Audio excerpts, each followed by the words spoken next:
I hadn't even turned off the engine when I saw him through the glass door of the police station. My grandson Noah was sitting on a metal bench, his shoulders curled in on themselves, his face red and streaked with tears. For a moment I couldn't breathe. The fluorescent lights above him flickered, buzzing in that way they do when something terrible is in the air. I remember gripping the steering wheel so tightly my knuckles hurt. Nothing in the world prepares a grandmother for a sight like that. I pushed the door open and the cold, stale air inside hit me like a slap.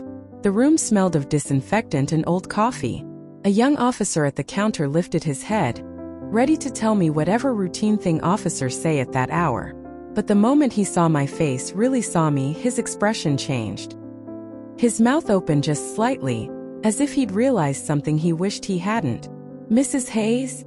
he whispered. His voice cracked, and then he went pale. "Dios mío, yo no sabía." I froze. What didn't he know? Why was he looking at me like that? My heart pounded so hard it felt like it was shaking my whole chest. I tried to steady my voice, but it came out thin and broken. "Where is my grandson? They told me he was here." Before he could answer, I heard a voice behind me. Sharp, dry, familiar. Poor Finla gazed. Jennifer's heels clicked on the linoleum as she stepped into view, perfectly composed, not a single hair out of place. She folded her arms like she was the victim here. "Tu nieto ese volvio loco, Margaret. Mi ataco. Intent controlarlo y. Eso es mentira." Noah's voice was small, but it cut right through her. He didn't look at her. He didn't dare. He just stared at the floor. "Abuela, yo no la attack. Ella me pego primero." My throat tightened. Everything inside me screamed to run to him, hold him, shield him. But something about Jennifer's calm, polished face made my whole body tense. She wasn't flustered. She wasn't shaken. She wasn't even angry. She looked prepared. She gave a little laugh, the kind people give when they're pretending to be above the situation. "Ay, por favor. El niño está inventando cosas porque sabe que su papa no le va a creer. Siempre ha sido así." The officer shot her a hard look, almost warning. She didn't notice. I stepped toward Noah, my hands trembling. "Mi amor, Maraim." He finally lifted his eyes, and in them I saw something I had never seen before. Fear mixed with shame, mixed with the desperate hope that I would believe him when no one else would. "What happened?" I whispered. "Ella me empujo contra la pared," he muttered, touching the back of his head. "Después dijo que yo la attack. Papa le creo. Papa. My son." The realization cut deeper than I expected. For a moment I felt my knees weaken. How could he believe her over his own child? Over the boy I helped raise? Jennifer rolled her eyes. "Claro, Margaret. Claro. Vas a creer to do lo que diga. Siempre lo has malcriado." I could feel anger rising in me, hot and sharp. But before I could respond, the officer cleared his throat and leaned toward me. His voice dropped to almost nothing. "Mrs. Hayes. I'm sorry. I didn't know he was your grandson. If I had known." He stopped, swallowing hard. "Things would have been handled differently." My stomach twisted. "What does that mean?" I asked quietly. He didn't answer. He just glanced at Jennifer. And the look he gave her was full of something between suspicion and regret. That's when I understood. The story she told them wasn't just a lie, it was a rehearsed lie. And they had almost believed her. My pulse hammered in my ears. I felt like the room was shrinking, the walls inching closer. I looked at Noah's bruised face, at Jennifer's cold eyes, at the officer who suddenly looked like he wished he could disappear. And every instinct in my body screamed that something was terribly, terribly wrong. If you're a grandmother, you'll understand this. Sometimes you just know when danger is standing right in front of your family. You feel it in your bones. Tell me, have you ever had that moment? That deep, cold certainty that nothing will ever be the same after tonight? Because that's exactly what I felt. And to explain how everything spiraled into this nightmare, I need to take you back to where all of this truly began. I always believed my life had settled into a gentle rhythm after my husband passed. I was 72 when all of this happened, and for the first time in decades the house felt quiet, too quiet sometimes, but peaceful in its own way. I kept myself busy with my garden, my morning walks, and the little routines that held me together. People say widowhood swallows you whole. But I found that silence can be a kind of companion if you learn how to sit with it. My son Michael had married Jennifer only 2 years earlier, and although I tried, truly tried, to embrace her, something about her always felt too polished, too controlled. I used to tell myself it was just a mother's bias. After all, nobody is ever good enough for your children in the beginning. Even so, there was a coldness behind her smile that made my skin tighten, like the faint outline of a shadow you can't quite place. But everything felt normal enough back then. I spent weekends with my grandson Noah, helping him with homework, taking him to the park, cooking his favorite pancakes. He was the light of my life, that boy. A little shy, always so careful with his words, but with a soft heart that reminded me of Michael when he was young, before adulthood carved sharp lines into him. I still remember one Sunday afternoon when Michael dropped Noah off. He stood on my porch with his hands shoved deep in his pockets, avoiding my eyes. Jennifer stayed in the car, looking at her phone. "Todo bien, hijo?"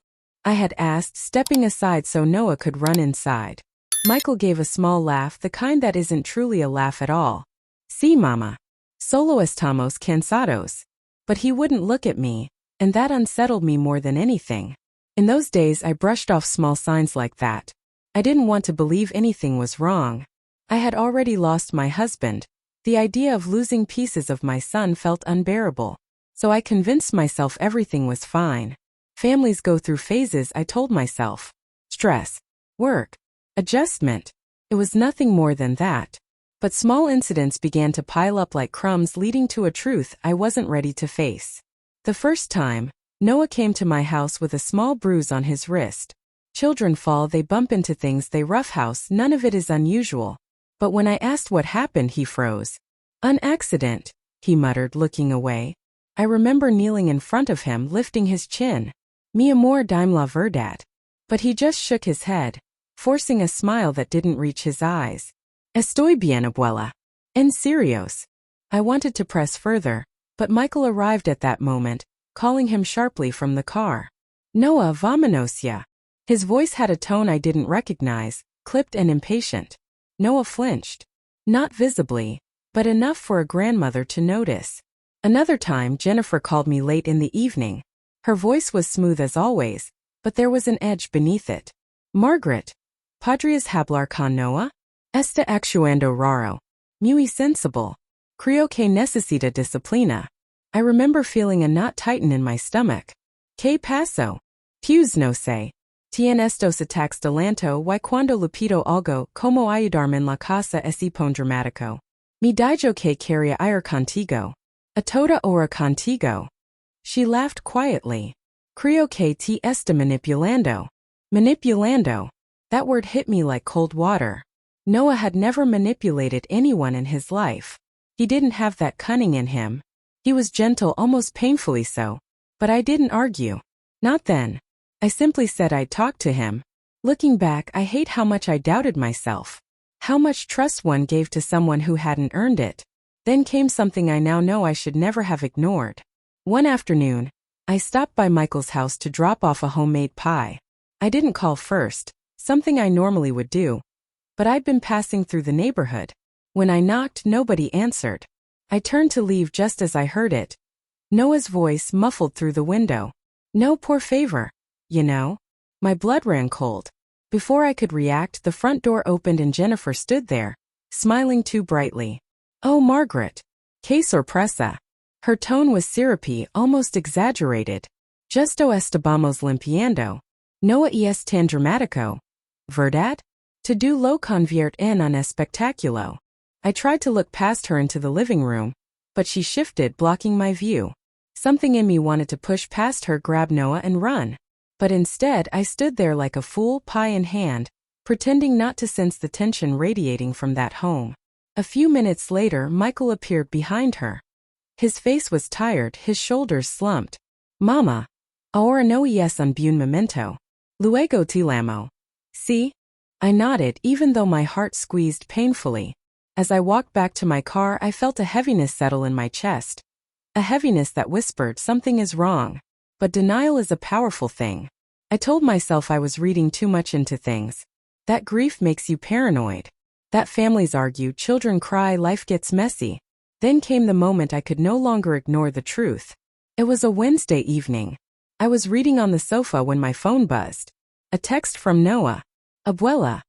¿Puedo ir contigo mañana? Por favor no lo digas a nadie. My fingers trembled as I typed back. ¿Estás bien, mi amor? There was a long pause before he answered. Sí, solo quiero estar contigo. That night I barely slept. I kept replaying every strange moment over the past months, every bruise, every flinch, every too perfect smile from Jennifer. The next afternoon, Noah didn't show up. Instead, Jennifer called me, her voice dripping with irritation. Noah no puedo ir contigo. Está castigado. Se portó muy mal. She sighed dramatically. No sé qué vamos a hacer con él. With him. As if she were talking about a problem, not a child. I asked to speak to Michael, but she claimed he was busy. The call ended abruptly, and something in me snapped into focus. I realized I couldn't keep looking away. Not anymore. The next morning, I drove to Michael's house without calling ahead. When I rang the bell, Noah answered. His eyes widened with fear, not surprise fear. Abuela no puedes estar aquí, he whispered in a tremble. Se vaya enojar. ¿Quién? I asked even though I knew. He swallowed hard. Ella. I knelt to his level. ¿Por qué te castigaron? His eyes darted toward the hallway. Dije que quería ir contigo. No le gusto. Before he could say more, Jennifer appeared behind him, her smile stretched thin. Margaret. Que coincidencia otra vez. That word coincidencia felt like a slap. Nothing about this was coincidence. Nothing about her tone was normal. And when she placed her hand on Noah's shoulder, he stiffened like a board. I left that house shaking. And by the time I reached my car, tears blurred my vision.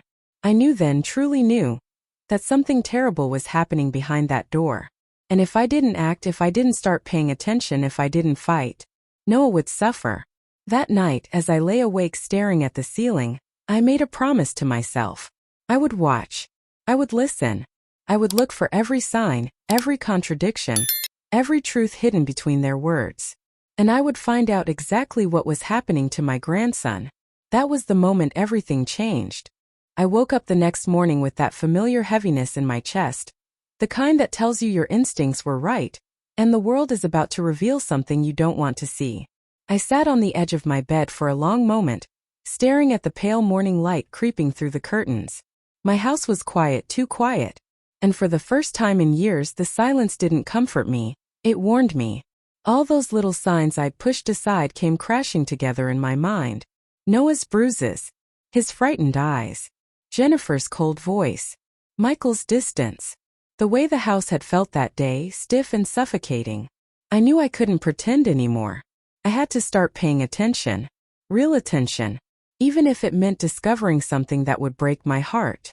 I spent hours walking from room to room, trying to calm myself, trying to piece together what I actually knew versus what I feared. It's funny, when you get older, people assume you lose your sharpness, your ability to piece together details. But that morning, my mind was clearer than it had been in years. I could feel something moving beneath the surface of my family, like a current I'd ignored for too long. I decided I would watch. I would listen. And I would do it quietly. There is a particular power in being underestimated, especially as an older woman. People speak freely in front of you, assuming you're fragile or distracted. They don't realize you've lived long enough to read people like books. The first thing I did was call Noah's school. I told them I wanted to volunteer for reading time in his class, something I had done years before, so it didn't sound suspicious. The secretary was delighted, and within an hour I was standing in the hallway outside his classroom. When Noah saw me, his whole face lit up. That alone told me more than any bruise or whisper ever could. He ran into my arms, hugging me tightly, holding on for longer than he usually did. And when he stepped back, I saw a shadow cross his expression, as if he'd remembered he wasn't supposed to be happy to see me. Are you okay? I whispered as I smoothed his hair. He nodded, but his eyes lowered. Yeah, I'm okay. But he wasn't. I could feel it in his trembling voice. During the reading session, I watched him more than I watched the book. He sat quietly, too quietly for a boy his age. When the teacher asked a question, he didn't raise his hand. When another child bumped into him, he flinched. Flinched. My breath caught. Children don't flinch like that unless they're used to bracing for something. When class ended, the teacher, a kind woman named Mrs. Reynolds, pulled me aside. She hesitated, shifting her weight like she was choosing her words carefully. "Mrs. Hayes," she began softly, "is everything all right at home? Noah has seemed withdrawn lately." My stomach tightened. "Has anything happened here at school?" "No," she said quickly. "He's well behaved. Very gentle. But he's been jumpy. Nervous. And yesterday he came to school with some marks." "Marks?" My voice cracked. She nodded. "Small ones. On his arm. He said he fell. But the way he said it, it didn't feel right." I felt my throat close. My hand shook, and I had to grip the edge of her desk to steady myself. I could feel the room tilting, my breath catching in my chest. I managed to thank her and walked out slowly, each step heavier than the last. I sat in my car for a long time, staring at the steering wheel as if it could give me answers. Have you ever felt that moment? When your worst suspicion becomes something real, something undeniable. It's like the world tilts. You want to deny it, but your heart already knows. I knew I had to be careful. If Jennifer sensed I was watching too closely, she might shut me out completely. So I waited. I waited for the right opening. And it came sooner than I expected. 2 days later, Michael called me. "Mom," he said, sounding tired, "could you watch Noah for a few hours? Jennifer has a work thing, and I'm stuck at the office." I agreed before he even finished the sentence. When Noah arrived, he looked exhausted. His shoulders slumped, his eyes dull. As soon as the door closed behind him, he let out a breath like he'd been holding it for days. "Sweetheart," I said gently, "come sit with me." He sat beside me on the couch, fiddling with his fingers. I lifted his sleeve, pretending to check for dirt. What I saw instead made my blood turn to ice. Faint bruises, barely visible but unmistakable. "Noah," I whispered. "Who did this to you?" He stared at the floor. He didn't answer. "It's okay," I said softly, touching his hand. "You can tell me. You're safe here." His voice shook when he finally spoke. "Jennifer gets mad sometimes." I froze. My breath stopped. My heart slammed against my ribs. "She says I don't listen," he continued, still not meeting my eyes. "But I do. I really do." The terror in his voice shattered something in me. I wanted to scream. I wanted to march into my son's house and rip the truth out of Jennifer's cold hands. But I couldn't, not yet. Not without proof. If I accused her without evidence, she would twist it back on me and worse, on Noah. She would say I was confused, dramatic, overprotective. Older women are easy targets for that kind of manipulation. So I swallowed the anger burning in my chest and forced myself to stay calm. "Thank you for telling me," I whispered. "You were very brave." He leaned against me, resting his head on my shoulder. And in that moment I made a promise in my heart. One I knew would change everything. I would find proof. And I would protect him. That evening, after Michael picked him up, I stayed awake late into the night. I sat in my kitchen with a cup of tea growing cold in front of me, thinking, analyzing, planning. I knew I needed to see what was happening when I wasn't there. I needed to understand the pattern. So the next day I drove to their street and parked a few houses down. I felt ridiculous, like some kind of amateur detective. But what else could I do? I watched through my windshield as Jennifer's car pulled into the driveway. I saw her get out, perfectly dressed as always, her phone glued to her ear. And then I saw Noah stepping out slowly, hesitating before closing the car door. Even from a distance, I could see the stiffness in his movements. When Jennifer approached him, her arm shot out. Not violently, but sharply enough to make him recoil. She grabbed his shoulder with a force that made my breath catch. He didn't cry or resist. He simply went still, as if he had learned that stillness prevented something worse. I gripped the steering wheel so hard my fingers ached. Anger roared through me, so strong it felt like heat rising in my chest. But I stayed where I was, watching, memorizing. Later, I followed her to the grocery store. I watched their interactions. The constant tension. The way she hissed something at him when he asked for a small snack. The way he shrank back, clutching his sleeves. When she walked down an aisle, she leaned toward him and whispered something. I couldn't hear it, but I saw the fear spread across his face. Fear no child his age should ever know. I left the store trembling. I drove home in silence, my mind racing. Something was terribly wrong, and now I had seen it with my own eyes. A few days later I found the first concrete piece of evidence, something that made me sick to my stomach. Michael had asked me to stop by their house to drop off a package that had been delivered to my address by mistake. When I arrived, no one was home. I knocked anyway. No answer. The house felt empty. I should have left. I know that. But something in me hesitated. I stepped back from the door, glancing toward the garage. It was slightly open. Not enough to see inside completely, but enough so that I could slip my hand underneath and lift. Inside, the smell hit me first. A mix of cleaning chemicals and something sour, like old sweat. There were cardboard boxes stacked along the wall, labeled with dates. At first I thought they were storage until I saw the one in the corner. Half-open papers spilling out. I shouldn't have looked, but I did. Inside were school notes, drawings, small notebooks. All of them Noah's. Some pages were crumpled, others torn. And scribbled across many of them in red pen were harsh comments. Stop lying. Pay attention. Use your brain. Idiot. My throat closed. My vision blurred. I pressed my hand to my mouth to keep from crying out. These weren't school notes returned by a teacher. These were done at home. By an adult. An adult who was supposed to love him.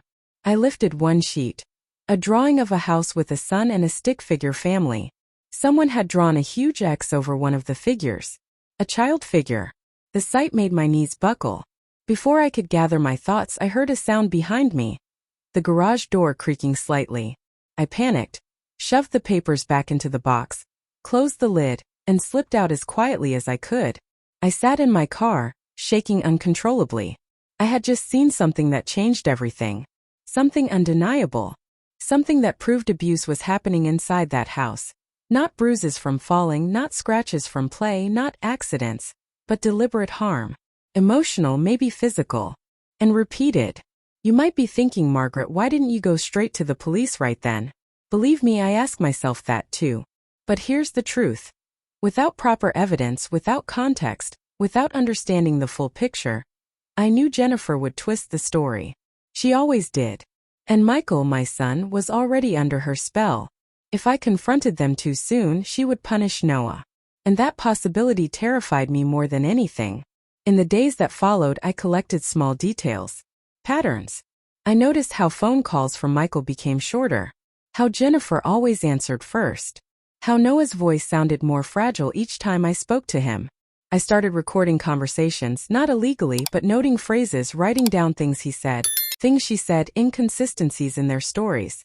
And then came the moment that confirmed everything. I was at the grocery store again when I heard Jennifer's voice behind me. She hadn't seen me yet. She was talking on the phone, her tone sharp and impatient. I told him not to say anything, she snapped. He needs to learn. If he keeps crying like that, I swear. She paused, then lowered her voice. No. Michael won't do anything. He believes me. Of course he does. I turned slowly, pretending to examine the fruit display. My heart pounded so loudly I thought she might hear it. She ended the call and nearly walked past me before noticing I was there. She froze for a second, just long enough for me to see something in her eyes.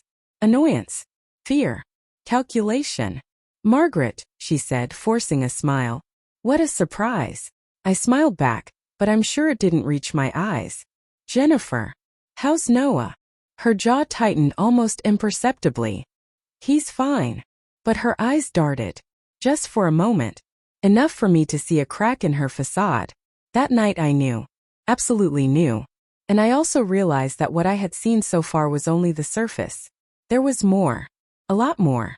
Something was happening behind those walls. Something far darker than a strict stepmother. Something planned. Something controlled. Something cruel. I went to bed trembling, tears soaking my pillow. But beneath the fear, something else burned inside me. Resolve. You see, age teaches you something youth cannot. When you love someone deeply, you can become braver than you ever imagined. And I loved that boy more than my own life. I would not let him suffer. I would not let anyone hurt him. And I would not rest until I uncovered every secret, Every lie. Every wound hidden behind Jennifer's perfect smile. Little did I know what I discovered next would be far worse than anything I had imagined. I woke up the next morning with a heaviness in my bones, the kind that warned me the truth was getting closer, circling me like a shadow I could no longer ignore. The pages I'd found in the garage haunted me. The red pen. The slashed drawings. The words no child should ever see directed at them. I hadn't even told Noah yet that I knew. I was terrified that asking would make things worse for him, or worse, that he'd think I had waited too long to see the truth. But the fear in his voice the last time he spoke to me had carved something permanent into my heart. I couldn't let it go. Not anymore. I spent the morning at my kitchen table, the folder I had created spread open in front of me.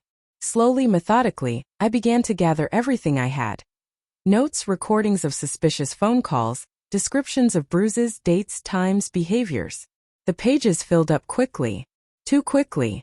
Patterns emerged, long, ugly patterns I hadn't wanted to admit existed. I stared at my handwriting, shaky from both age and fury. This is abuse, I whispered to myself. Saying it out loud made my throat burn. But it also made something else settle inside me. Clarity. As I sat there, my phone buzzed. A message from Michael. Mom, can you watch Noah this afternoon? Jennifer has an appointment. My heart beat faster. An appointment? That was unusual. Jennifer never went anywhere without announcing it dramatically first, as if the world should applaud her for going to the dentist or getting her hair done. Something about the vagueness of it unnerved me. I called him immediately. Is everything all right? He sighed. Yeah, I guess. Noah's been difficult. Difficult how? Just emotional. Sensitive. He paused. Jennifer says he needs firmer boundaries. I felt a sharp sting behind my eyes, a pressure building like a storm. Michael, I said quietly, children don't become difficult out of nowhere. Something is going on. But he didn't answer. He hung up after a half-hearted goodbye, and I sat at the table trembling. My own son couldn't see the truth or wouldn't see it. When Noah arrived that afternoon, the first thing I noticed was the way he held his backpack against his chest like a shield. His eyes scanned my living room as though searching for danger. Sweetheart, I said gently, you can relax. It's just us here. He nodded, but his grip on the backpack didn't loosen. It took 20 minutes before he finally set it down. When he did, it tipped over and a sheet of paper slipped out. A worksheet. Simple math problems. But scribbled across the top, in harsh handwriting, were the words, focus. Stop failing. My breath caught. Noah, I said softly, did your teacher write that? He shook his head. Who wrote it? He hesitated, pressing his lips together so tightly they turned pale. Then he whispered. She did. The rage that rose inside me was almost blinding. I fought to keep my voice steady. Why would she write something like that? His eyes filled with tears. She gets mad when I make mistakes. She says I have to be perfect. And if I'm not? His voice broke and he looked away. If you're not, what? I whispered. He didn't answer. But the silence was loud enough. Before I could ask more, a car honked outside. Noah jumped. My heart twisted painfully. It's okay, I murmured, placing my hand on his back. You're safe here. Later, after Michael picked him up and I was alone again, I stood at my kitchen counter trying to steady my breathing. The fear, the rage, the helplessness. They tangled inside me until I felt physically ill. But beneath all of that was a sense of direction. I knew what I needed to do next. I needed a professional, someone who would take me seriously, someone who understood signs of abuse, someone who could help me protect Noah. The next afternoon, I scheduled an appointment with a child psychologist I trusted, Dr. Harris. Her office was warm, filled with soft lighting and shelves of children's books. When she greeted me, she gave me a look I hadn't realized I needed. Concern without judgment. Tell me what's going on, she said. I opened my folder, hands trembling, and laid out the evidence piece by piece. The bruises, the red pen insults, my observations, the conversations I'd overheard, Jennifer's behavior, Noah's fear. I expected her to tell me I was overreacting. I expected her to say I was misinterpreting things. But after 10 minutes of listening, Her expression changed from neutral professionalism to deep worry. "Mrs. Hayes," she said, leaning forward. "This is serious." My chest tightened. Finally, someone who believed me. "This isn't normal discipline," she continued. "This is consistent psychological abuse, possibly physical. And the patterns suggest it's escalating." I swallowed hard. "I knew it," I whispered. "I knew something was wrong." Dr. Harris nodded. "Have you contacted Child Protective Services?" Fear prickled across my skin. "No, not yet." "You will need to," she said gently. "But first, we should gather more documentation. If we move too quickly without enough evidence, it could backfire. Your grandson could be punished." The very thought made my stomach turn. "So what do I do?" She gave me a small, reassuring smile. "You observe. You document. And you let me help you." For the first time in weeks, I felt a sliver of hope. When I left her office, I drove straight to Michael's house. I didn't tell him I was coming. I simply parked nearby and waited. I didn't know exactly what I expected to see, but something in my gut told me to follow my instinct. An hour later, Jennifer's car pulled into the driveway. She got out, slammed the door, and dragged Noah out after her. He stumbled slightly, and she jerked his arm to steady him. I gripped the steering wheel, my breath quickening. Inside the house, through the living room window, I saw shadows moving. I knew it was risky to get closer, but I couldn't look away. I walked quietly up the side of the house, staying close to the fence. Voices filtered through the open kitchen window. "You embarrassed me today," Jennifer hissed. I didn't mean to," Noah stammered.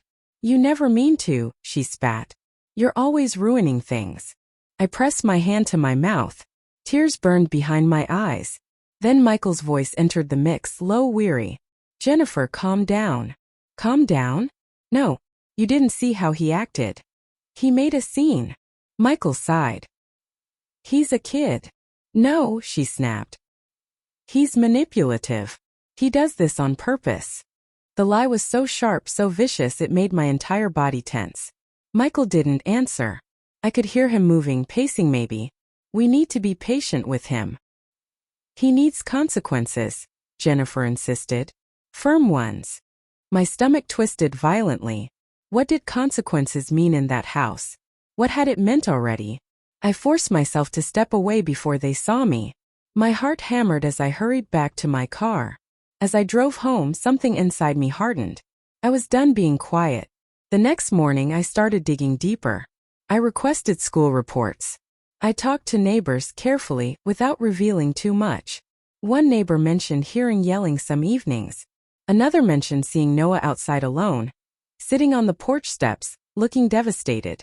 By the end of the week, I had enough to fill an entire binder. But I still didn't have something irrefutable. Something that couldn't be twisted or denied. Something that couldn't be painted as an overprotective older woman's imagination. That evidence came by accident.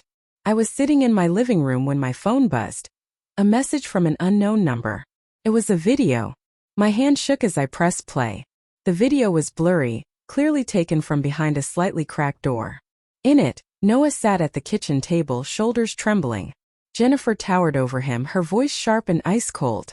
"I told you to redo this assignment," she snapped. "Why is it still wrong?" "I tried," he whispered. "Try harder." "Are you stupid?"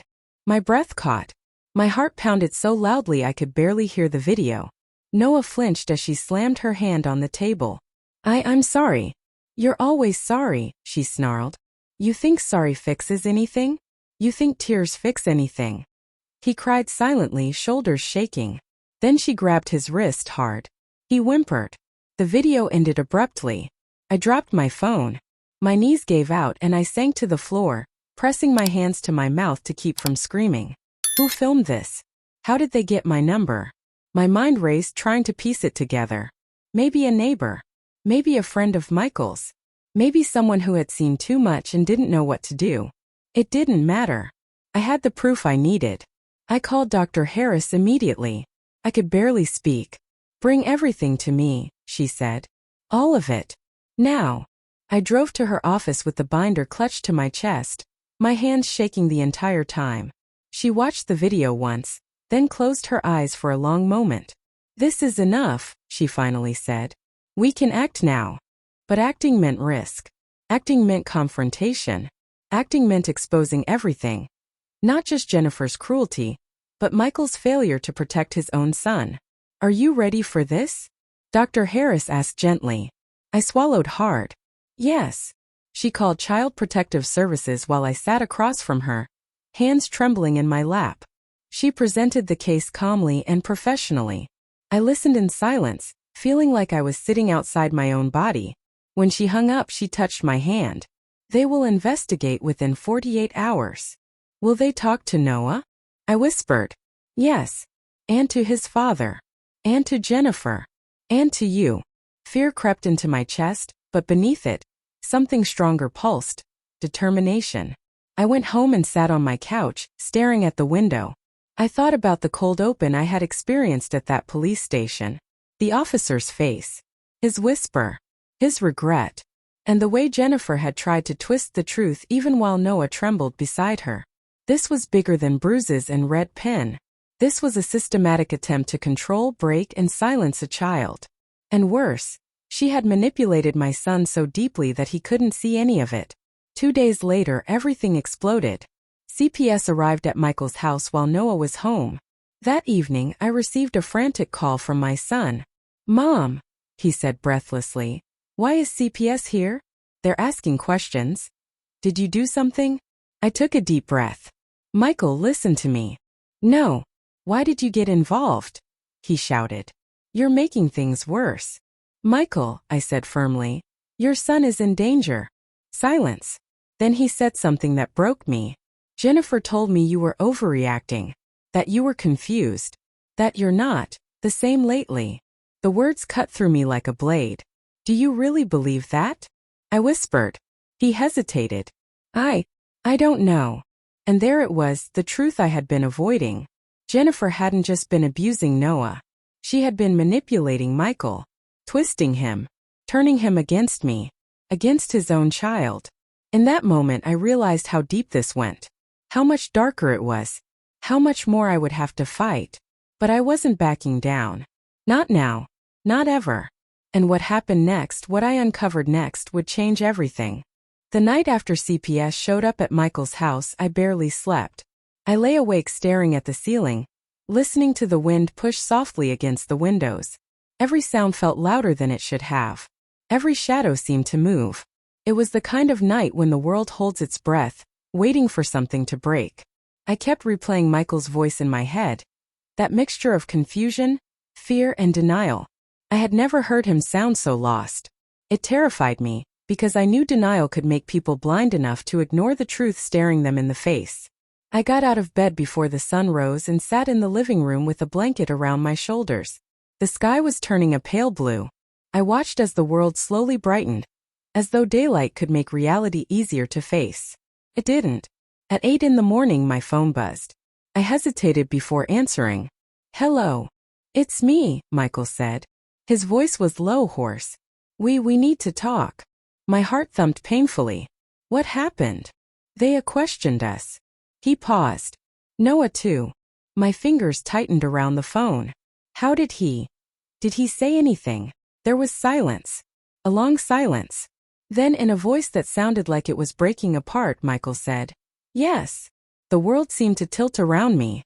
The blanket slid from my shoulders. I pressed a trembling hand to my forehead. "What did he say?" I whispered. "He told them she yells at him," Michael said slowly. "That she grabs him when she's angry. That she says things." He stopped breathing shakily. "And he said he's scared." My breath caught. Tears sprang to my eyes. But then Michael continued, and his words stabbed straight through me. "But he also told them that you put ideas in his head." My heart stopped. "No," I said sharply. "That's not true. I never." "I know." He cut in, but his voice wavered. "I know you wouldn't intentionally. But Jennifer said." "Stop," I said. "Michael, listen to me. You know your son. You know me. Noah is telling the truth." Silence pressed between us like a thick wall. "I don't know what to believe anymore," he whispered. Before I could respond, I heard a soft thud in the background, something falling, maybe a chair, followed by Jennifer's voice. What are you doing? Why are you talking to her? Michael's voice dropped to a whisper. I can't do this right now. He hung up. I stared at my phone, my pulse racing. Something was happening inside that house. Something shifting. Cracking. This was the moment, the pressure point. The place where everything could collapse or finally break open. 2 hours passed in unbearable silence. I tried pacing. I tried tea. I tried distracting myself by watering plants I'd already watered the day before. Nothing worked. Then my phone rang again. An unknown number. I felt cold as I answered. Hello. A woman's voice responded, calm, professional. Mrs. Hayes? This is Carla from Child Protective Services. We need to speak with you in person. My heart thudded. Of course. Can you come to the district office at 3 o'clock? Yes, I said immediately. Hanging up, I felt an overwhelming surge of dread. What had changed? What had Noah said? What had Jennifer said? Had she twisted things? Or had Michael finally seen something?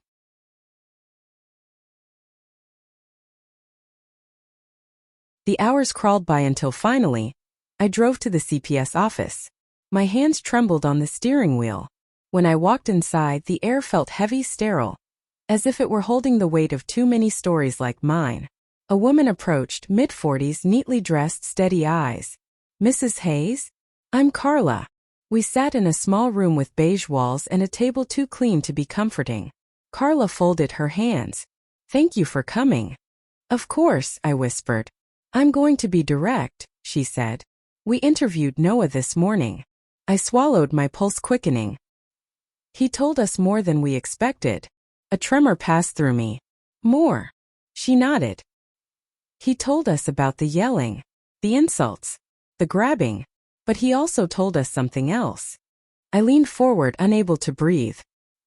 He said that Jennifer sometimes makes him stand in the corner for hours, that she locks him in his room when he cries, that she takes his drawings from him and throws them away.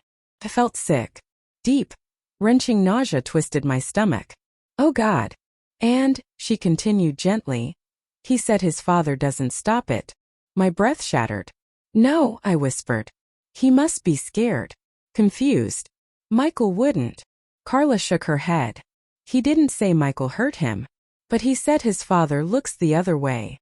And based on our conversation with Michael today, I believe that may be true. I felt myself collapse back into the chair, my entire body trembling. What happens now? I whispered. We're filing an emergency report, Carla said. We will be returning to the home today. We may remove Noah temporarily. I covered my mouth as tears filled my eyes. But, she added softly, we also need to ask you something. I looked up slowly. If removal becomes necessary, she said, would you be willing to take Noah into your care? The world stopped. I didn't breathe. I didn't blink. Tears spilled down my cheeks before I could stop them. Yes, I whispered. Yes, of course. I would take him. I would take him right now. Carla nodded gently. I expected you'd say that. While she gathered paperwork, I stared at the table, my heart pounding. Noah could be safe.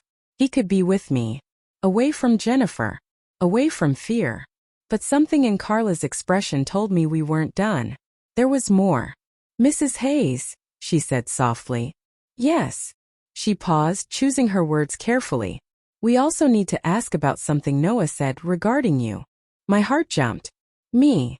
Jennifer told us you were influencing him, that you were interfering, that you were making accusations because of personal conflict. I stiffened. That's not true.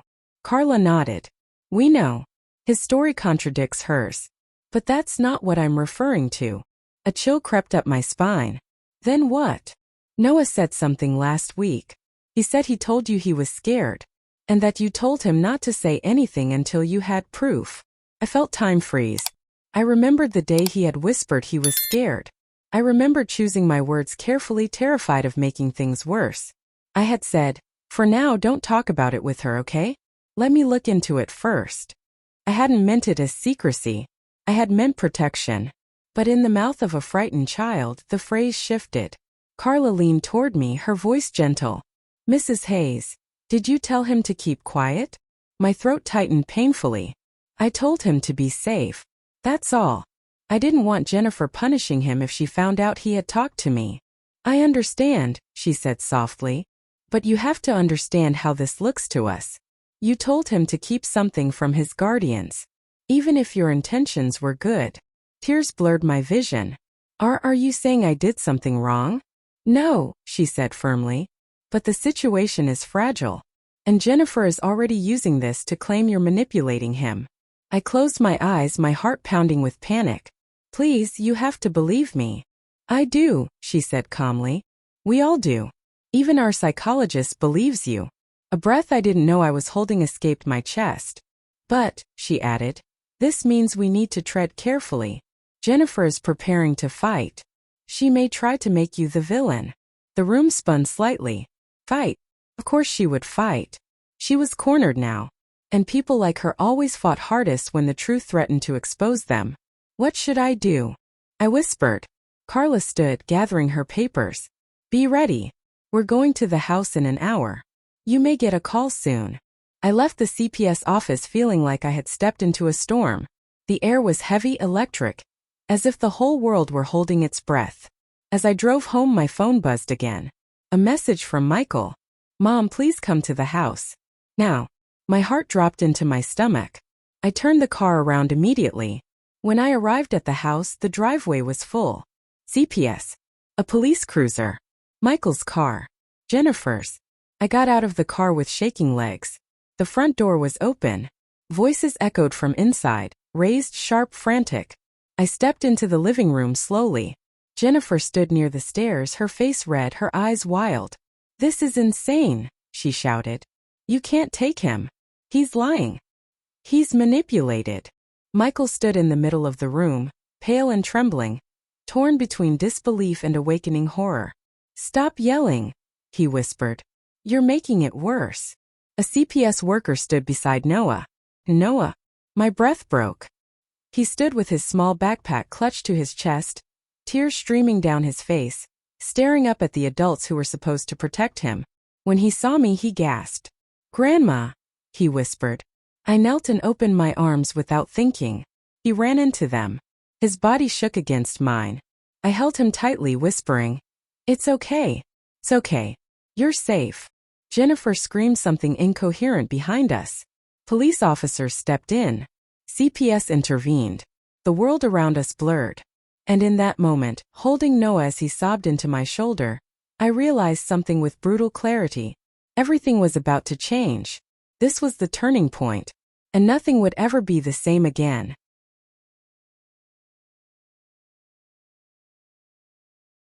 I arrived at Michael's house just as the late afternoon sun dipped behind the roofs of the neighborhood, casting long shadows across the driveway. The air felt tense, charged, as if every molecule knew what was about to unfold.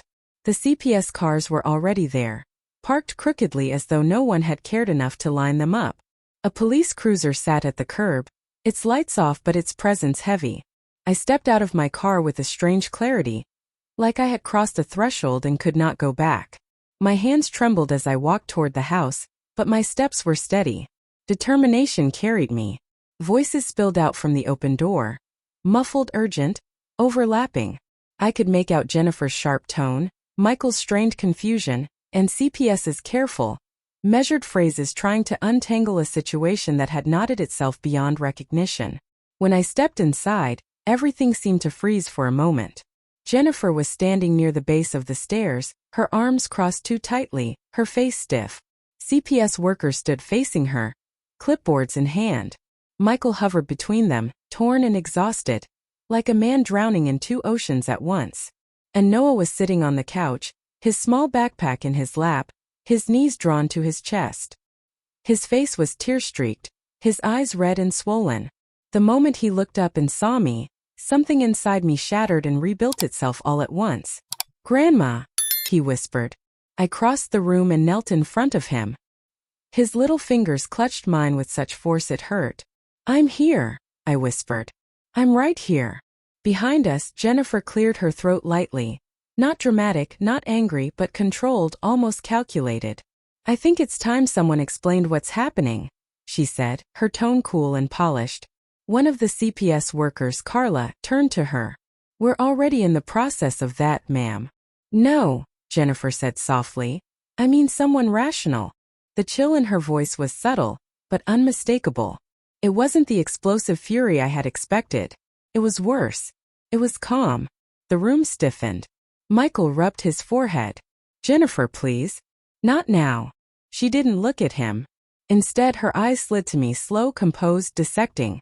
"I suppose you're pleased," she said. "This is what you wanted all along, isn't it?" I rose slowly to my feet. "What I want," I said, keeping my voice steady, "is for Noah to be safe." A faint smile touched her lips, cold, razor-thin. "Safe. That's a lovely word."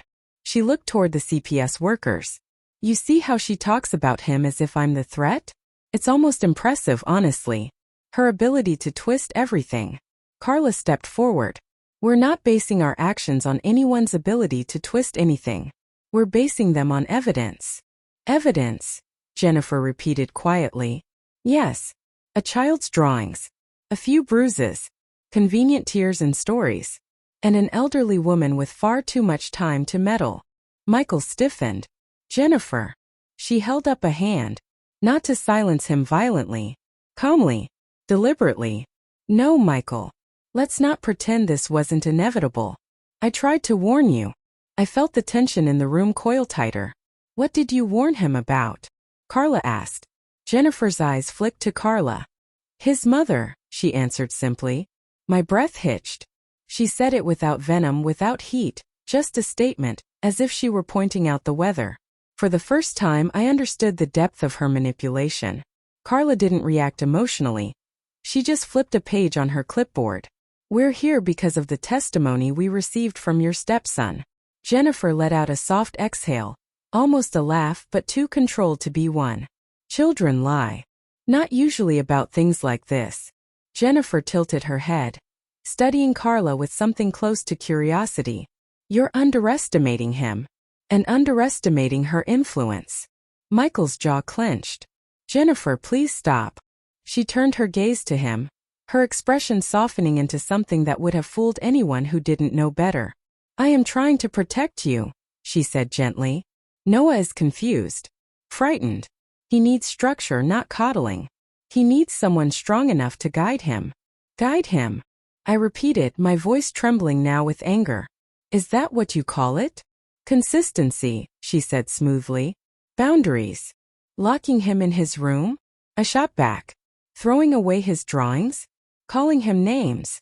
A faint flicker crossed her eyes, so brief most people wouldn't have noticed.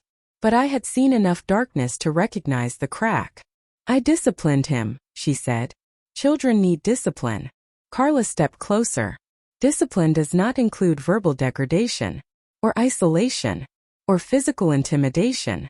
Jennifer blinked once slowly. "Then perhaps I was not clear enough," she murmured. "I did what I had to do." "What you had to do." My voice rose despite myself. "To a child." Jennifer looked directly into my eyes now, unblinking. "You don't understand him," she said. "You see him as fragile. But he's not.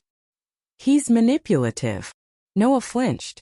I heard the sharp inhale in his small chest. Michael's face contorted with shock. "Manipulative? He's 8. Jennifer didn't look at him. "He knows how to play you," she said softly. "And he's very good at it." A heavy silence fell over the room. And then she said the words that broke something open in all of us. "Children like him only behave when they're reminded of their place." The air seemed to freeze.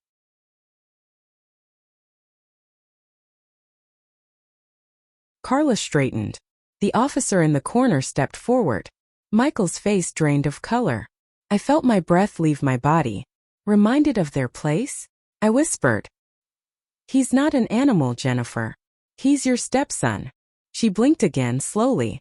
"You all act as if he's a victim. He's not. He's challenging. He pushes. He tests. Someone has to correct that behavior. Someone has to make him understand." A CPS worker, Tom, interrupted, his voice firm. "What exactly do you mean by make him understand?" Jennifer's calm expression remained unchanged. "If a child is crying, that means the lesson is sinking in. It means they're paying attention. A sharp collective intake of breath swept through the room. Noah buried his face in his hands. Michael staggered back a step as if struck. "Jennifer, what are you saying?" "What I've said all along," she replied. "Your son is not helpless. He needs firmness. And if that firmness is uncomfortable, then so be it." Carla placed her clipboard down. "Thank you," she said quietly. "You've just confirmed everything we needed." Only then did Jennifer's expression shift. Slightly. A tiny flicker of confusion barely there. "What?" she asked. The officer stepped forward. "Ma'am, I'm going to ask you to remain calm. We need you to sit down." "Sit down," she repeated. "Why would I?" "Jennifer," Michael said, his voice breaking. "What did you do to my son?" Jennifer turned toward him with a look of genuine bewilderment. "I disciplined him," she said again, as if she were explaining something simple. "I gave him structure. Something you wouldn't give him. I trusted you," he whispered. "I defended you." "Yes," she said. "Because you know I was right." "No," he said, shaking his head. "No, I didn't know. I didn't see it. But now I do." For the first time something cracked in her facade. It wasn't rage. It wasn't guilt. It was confusion. Like she couldn't comprehend why the world around her wasn't matching the script she thought she controlled. "But I helped him," she said softly. "I was making him better." "By hurting him?" I asked. My voice shook with fury. "By terrorizing him?" She finally looked at Noah, really looked at him.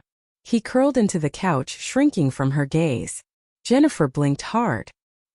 "He cried because he was wrong," she said. "Not because I was cruel." Carla's voice was steady. "Miss Lavoie, we have heard enough." Jennifer slowly turned her head toward her. "You're making a mistake." "No," Carla replied. "We're correcting one." Silence. Then the officer approached her, speaking gently but firmly. "Ma'am, we need you to step aside while we escort Noah from the home." For a moment I thought she might lash out. But she didn't. Instead she straightened her spine and said, almost with pride, "If you take him away, he'll never learn." Carla exhaled in disbelief. "That sentence alone is why we're taking him away." Michael covered his face with both hands. Noah whimpered. I felt my heart crack wide open. Jennifer stepped back, releasing an unsteady breath. And for the first time her eyes lost their certainty. Not fear of consequences. She didn't understand consequences. It was something else. Something hollow. The collapse of her narrative. "But I was the only one who could fix him," she murmured. "No," I said, my voice low but steady. "You were the only one breaking him." Her eyes flicked toward me, the coldness dimming slightly. As though for the first time she realized she had spoken aloud what she had always believed. The officer guided her gently toward the dining room so they could continue their questioning away from Noah. And just like that, the house fell heavy with silence. No one moved for several seconds. Then Carla approached the couch, lowering herself to Noah's level. "Noah," she said softly, "we're going to go with your grandmother now, all right?" He lifted his head slowly. His face blotched from tears. His voice barely audible. "Can I really go with her?" I knelt beside him. "Yes," I whispered. "You're coming with me." He threw his arms around my neck, and I closed my eyes as I held him. Everything in me trembled, grief, relief, fury, love. All tangled together. "Behind us," Michael murmured. "Mom!" I turned to him. He looked broken, hollowed out by realization. His eyes red. His hands shaking. "I didn't know," he whispered. "God, Mom. I didn't know." "I know you didn't," I said softly. "But now you do." He stepped closer but stopped short as if unsure whether he deserved to. "Is he going to be okay?" he asked. I stroked Noah's hair gently. "He will be," I answered. "But it will take time." Michael nodded slowly, tears streaming down his face. Carla stood beside him. "We'll be in touch soon," she said. "But for now, the safest place for Noah is with his grandmother." Jennifer's voice floated faintly from the dining room. Still calm, still composed, still completely unaware of the magnitude of what she had done. To her, this was simply a misunderstanding. A momentary disruption. She still believed she was right. Her fall had not come from screaming or violence, or a dramatic outburst. It came from honesty, cold, clear, unfiltered honesty. She revealed herself with chilling simplicity, with statements she thought were reasonable. And that was the most terrifying part. As I carried Noah to my car, his small hand clutching mine like a lifeline, the sky overhead dimmed into a lavender dusk. A soft breeze rustled the trees, as if the world was finally exhaling after holding its breath far too long. We reached the car, and I buckled him in gently. He leaned his head against the window, exhausted. "Grandma," he whispered, his voice trembling with relief and fear intertwined. "Are we really leaving?" "Yes," I said. "Right now." He closed his eyes, and in a voice so small it broke me all over again, he said, "Thank you for coming." I touched his cheek. There was never a world where I wouldn't. As I pulled out of the driveway, Michael stood on the porch watching us leave. His shoulders slumped, his expression shattered. I knew this wasn't the end, not for him. He had his own reckoning ahead, his own truth to face. But for now, this moment belonged to Noah. This moment belonged to safety, to truth, to the beginning of something new. The house disappeared behind us as I drove into the deepening evening. Noah breathed softly beside me, his body slowly relaxing for the first time in months. This was the climax, the breaking point, the moment the walls of silence crumbled and the truth stepped into the light. And for the first time since this nightmare began, I felt hope. The morning after everything happened, I woke before the sun. For a few seconds as the quiet filled my room, I forgot. I simply blinked at the ceiling, listening to the soft hum of the heater and the ticking of the old clock on the dresser. Then the memories returned all at once, the confrontation, the revelations, Noah's trembling voice, Jennifer's cold confession.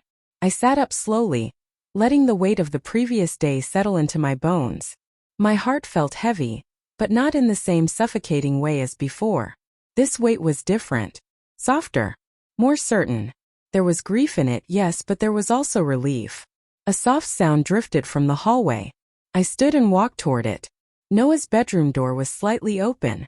Inside, he sat on the edge of the bed, his small hands folded in his lap. He wasn't crying. He wasn't shaking. He just looked thoughtful. When he noticed me, he straightened. "Grandma," he whispered. "Good morning, sweetheart," I said gently. "Did you sleep?" He nodded. "Better than before." His voice was quiet, but not hollow the way it had been. Something was shifting. Healing, maybe. Slowly, carefully. "I made breakfast," I said. "Pancakes. The way you like them." He stood, hesitant, then walked toward me. When he reached me, he wrapped his arms around my waist. I held him tightly, feeling the small but steady beat of his heart against me. We ate together in the kitchen, sunlight slowly filling the room. He didn't say much, but that was all right. Silence can be healing too. I watched him eat, not nervously, not rushed, not scanning the room for danger. Just eating. Midway through breakfast, he looked up.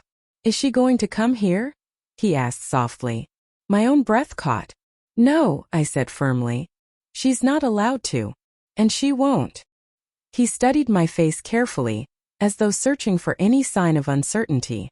"Really? Really?" He let out a breath, long, weary, relieved. After breakfast, Carla from CPS called. She asked how Noah was adjusting and told me they would come by later in the week for a wellness check. Her voice was steady, reassuring, but I could hear the gravity underneath. "Mrs. Hayes," she said, "you did the right thing. Everything that happened yesterday, it was necessary." "I know," I said, though my voice trembled slightly. "It still breaks my heart." "That's how we know you're the right person for him," she replied. "Someone who feels the weight of it." After we hung up, I sat in the living room, staring at the quiet morning beyond the window. My house had always been peaceful, but that day the peace felt deeper, not because the world had become easier, but because clarity had finally taken the place of fear. Michael called a few hours later. His voice was rough, raw. "Mom," he said, "can I come over?" I hesitated for a moment, unsure of what he wanted, unsure of what state he was in. But he was my son and he needed me. "Yes," I said softly. "Come." When he arrived, he looked like he hadn't slept at all.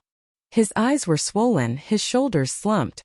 He stood in the doorway for a long moment before stepping inside. "Where's Noah?" he asked. In his room drawing. Michael nodded slowly. Can I see him? He might need a little time, I said. He's still fragile. He lowered his gaze. I understand. We sat in the living room. For a while neither of us spoke. The silence between us felt heavy but necessary. Finally he whispered, I failed him. The words broke something in me. I reached out and placed my hand over his. You didn't see what was happening, I said gently. She hid it. She manipulated you. But I should have known, he said. Tears welled in his eyes. He's my son. I should have protected him. You're seeing clearly now, I said. And that's what matters. He covered his face with his hands, shoulders shaking. I hadn't seen him cry like that since he was a boy himself. And for a moment he looked exactly like the child I once held in my arms after nightmares. After a long while he managed to speak again. Is he scared of me? He's confused, I said carefully. He doesn't understand why you didn't stop her. But he doesn't hate you. He's just hurt. Michael wiped his eyes. I want to fix it. You will, I whispered. But it will take time. We sat together until Noah emerged from his room, holding a drawing. He stopped when he saw his father and froze. His little shoulders tensed. Michael stood slowly, not approaching, not rushing. Hi, buddy, he said softly. Noah stared at him for a long moment. Then unexpectedly he whispered, Are you mad at me? Michael's heart broke right in front of me. His voice cracked. No, buddy. Not at all. I'm so sorry. I should have helped you. Noah looked down. She said you'd be mad if I talked. Michael's breath hitched. I closed my eyes briefly, feeling the sting of those words. She was wrong, Michael said, voice thick with emotion. You can tell me anything. Always. Noah hesitated, then took a small step toward him. Michael knelt. Noah stepped closer. And then another step. Finally, he walked into his father's arms. Michael held him tightly, sobbing quietly into his hair. Noah didn't cry, he just clung to him with a strange, fragile relief. I watched them, tears filling my own eyes. This wasn't a complete repair. Not yet. But it was the beginning. That evening, after Michael left, Noah sat beside me on the couch.